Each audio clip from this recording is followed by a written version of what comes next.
আজ আমরা আলোচনা করব যারা রবীন্দ্রভারতী বিশ্ববিদ্যালয় থেকে রাষ্ট্রবিজ্ঞান নিয়ে এমএ করছো 4th সেমিস্টার, তোমাদের যে সিইসি 4.1 পেপারটা রয়েছে অর্থাৎ দলিত স্টাডিজ, এই পেপারের হচ্ছে 15 নাম্বার নিয়ে 15 নাম্বারে কী কী প্রশ্ন আসতে পারে সেটা নিয়ে আজকের আলোচনা করব। এর আগে তোমাদের হচ্ছে আমার চ্যানেলে আরও দুটো পেপার সিসি 4.1 পেপারের হচ্ছে 5 নাম্বার এবং 15 নাম্বার প্রশ্ন দেওয়া হয়ে গেছে, এবং ওএসসি 4.2 পেপারের হচ্ছে সাজেশান দেওয়া হয়ে গেছে। তোমরা যারা মানে দেখোনি আমার চ্যানেলেতে সাজেশানটা দেখোনি, তোমরা দেখে নাও। তোমাদের তো হচ্ছে পরীক্ষার সাজেশান দিচ্ছি, আর হচ্ছে বাকি পেপারগুলো দেওয়া হবে। তোমাদের রুটিনও পাবলিশড হয়ে গেছে, সেই জন্য তোমরা ভালো করে হচ্ছে সাজেশানগুলো দেখো এবং এই অনুযায়ী পড়াশোনা শুরু করো। তো দেখো, তোমাদের এই পেপারের যে প্রশ্নগুলো রেখেছি আমি তোমাদের জন্য বা এবছরের জন্য সম্ভাব্য, সেই প্রশ্নগুলো দেখো। তোমাদের জন্য যে ফার্স্ট প্রশ্ন যেটা রেখেছি, এক্সপ্লেন জাতি system, what is the basic difference between বর্ণ অ্যান্ড জাতি। নেক্সট প্রশ্ন, do you think there has been upliftment in the living standards of Dalits in the contemporary India?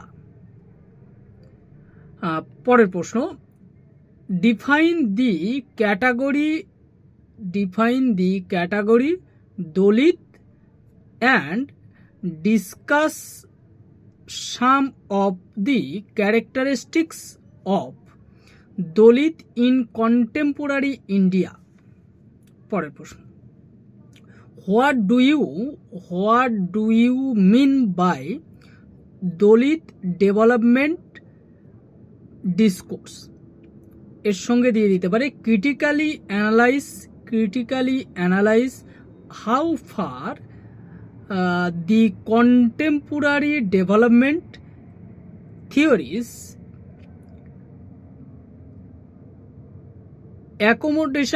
accommodated Dalit questions. পরের প্রশ্ন,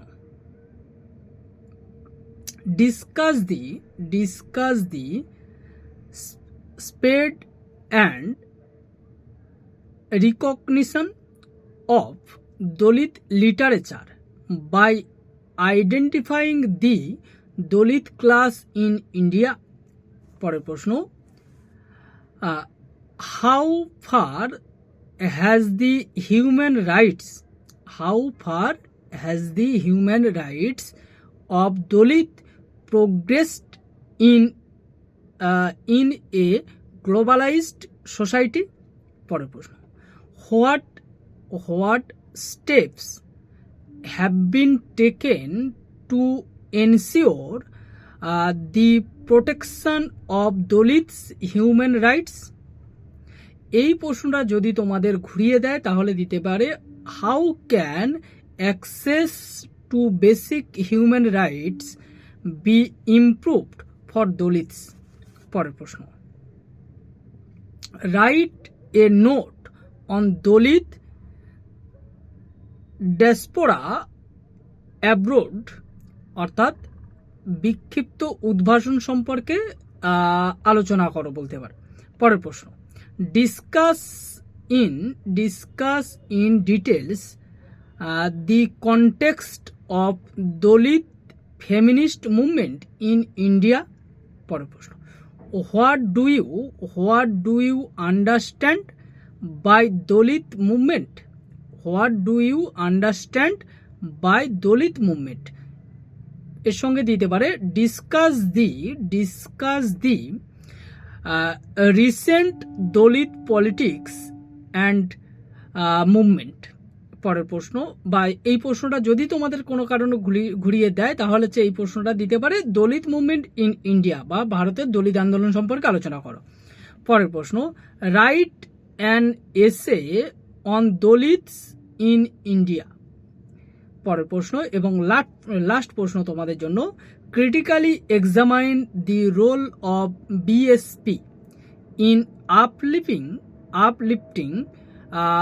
the Dalits। এই হচ্ছে তোমাদের যেটা CEC 4.1 paper. এই পেপারের হচ্ছে বড় প্রশ্নের সম্ভাব্য সাজেশন। তোমরা এই প্রশ্নগুলো ভালো করে করো, আশা করছি তোমরা এখান থেকে প্রশ্ন জানা পেয়ে যাবে। তবে তোমাদের প্রশ্ন আমি প্রত্যেকটা পেপারে যেমন বলে রাখি, এই পেপারেও বলছি, প্রশ্ন কিন্তু এই জায়গা থেকে হওয়ার সম্ভাবনা বেশি। তবে সেম প্রশ্ন না দিয়ে কিন্তু টার্ম চেঞ্জ করে প্রশ্ন কিন্তু ঘুরিয়ে দিতে পারে। সেই জন্য তোমরা কিন্তু প্রশ্নগুলো ভালো করে পড়বে, কোন প্রশ্ন অ্যান্সার চাইছে বা কি চাইছে সেটা ভালো করে বোঝার চেষ্টা করো।